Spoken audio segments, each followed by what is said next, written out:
Mike O'Neill. And in this video, video number 9, what we're going to do is we're going to talk about what Dana and I actually did in retirement. Now, again, most of your retirement books and books that talk about retirement, they deal with, geez, here's what you should do to accumulate money. Okay. Or they talk about, geez, this is what you should do um, after retirement and distribution. But very few books talk about the whole thing, right? Which is kind of the idea of this whole thing for me is that I want to talk about both periods. And what I'm doing right now, I'm actually doing this in retirement. Okay. So it's not a theory, it's what we're actually doing. Okay. So we've talked about how we've accumulated money and things of this nature. So we've been retired now. My wife's been retired for 3 years. I've been retired for a little while, and we're going to talk about how we actually are doing this and creating our income stream. Because remember, when we talk about retirement and we're talking about retirement, it's all about not nest egg, but it's all about income. Now, that income comes from the nest egg, no argument, but it's all about income. So, what are we actually doing to create that income? Well, the first thing, let's talk about our buckets. Remember, we have our 3 buckets, right? You have your now bucket, you have your soon bucket, money we're going to need in 5 years. And then the last thing that we have is we have our long-term bucket that we're not going to need for a while. And this is where the money from our legacy, if we have anything left over going to our kids, it's going to come from. All right. So let's think about our now bucket. What's in our now bucket? Well, basically, we have some guaranteed income coming from our now bucket, right? Social Security, for instance. Now, both my wife and I at this point are currently taking Social Security. We both paid into it for, oh goodness, 35 years, almost 40 years, actually. I paid into it for 40 years, so we certainly made the requirements. We got into it. Now, both of us decided that what we would do is we would take it early, which means that we're going to take a reduced amount starting at 62. Now, why would you do that? A lot of financial advisors say, geez, you ought to wait and take that money when you turn 70. You're going to get the maximum amount of money from Uncle Sugar. Okay. Well, the reason that we did is because what this did is this produced for us an income stream. Now, they will tell you, and a lot of your financial advisors will say, yes, but that will generate approximately 8% per year increased in monthly payment if you waited.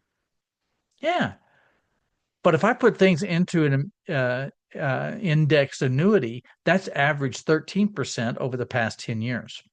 So I actually do better from my standpoint because I actually deal with this and I work with this and I actually am working with the markets and I'm very comfortable with it being in the markets, right? I actually have taken that money early. Okay. Your mileage may vary. You may decide to wait and take it later, and that's fine. But you got to understand that that's money that you're not taking right now. So what we're taking out of in our now bucket is we're taking money from Social Security. Both my wife and I taking money out of the Social Security bucket.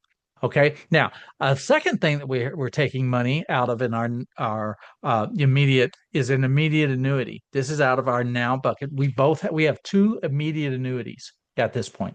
And those 2 immediate annuities, what they're doing is they are generating about, oh goodness, about $4,000, $4,500 per month. Okay. So with that associated with our Social Security, what we've done is we have pretty much taken care of all of our immediate cash needs, right, out of our now bucket. And that's money that's going to come forever, right? The way that we have it structured. So with our 2 immediate annuities and our 2 Social Securities, we are able to generate a guaranteed income that for right now covers everything that we really need from a monthly basis. Now, will that be true 5 years from now? Probably not. Why? Because of inflation. Okay, because of inflation. But during that time, what's happening is the money that is in our soon bucket and the money that's in our long-term bucket is going to continue to grow. All right. So as we pull more money out of those, then what we're going to be able to do is we still have this guaranteed money coming in, but it's going to have a larger piece of the pie, if you will, in the future. And that's fine. But that's how we've chosen to try to beat inflation is by keeping more money longer in the market. Now, third thing that we have in our now bucket is I have some money that is sitting in a Schwab Standard & Poor's 500 index fund. Now, a lot of people are going to go, well, wait a minute, why do you have money sitting in the market if this is in your now bucket? Fair question. Fair question. And some people won't. They won't do that. I'm pretty comfortable in the market, and I look at the market, on a very regular basis. But for me, it's every month, right? I look and make sure and see what's going on in that, and that's money that we actually have for emergencies. It's kind of a Murphy fund type situation. If I need money to pull out of there, then I've got that to pull out. Okay, so that's in our now bucket. Things that come out of our Social Security, things that are coming out of an immediate annuity, and some things that are coming out of our mutual funds. Now, what about your soon bucket? This is money that we're going to need in the next 5 to 10 years. What's that? The bulk of our money that's sitting in the soon bucket is a traditional IRA.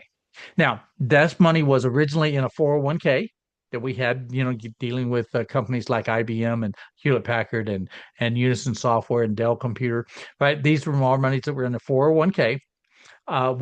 When we left those companies, we rolled those over into a traditional IRA, non-taxable event, doesn't cost you anything, and they have grown years. Now, this money that's sitting in our soon bucket is 100% taxable.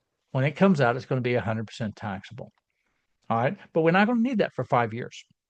So what are we doing? We're actively moving that and converting that as we have room in our current tax brackets. We're moving that from our traditional IRAs into the Roth. Now, what this means we are actually raising right now.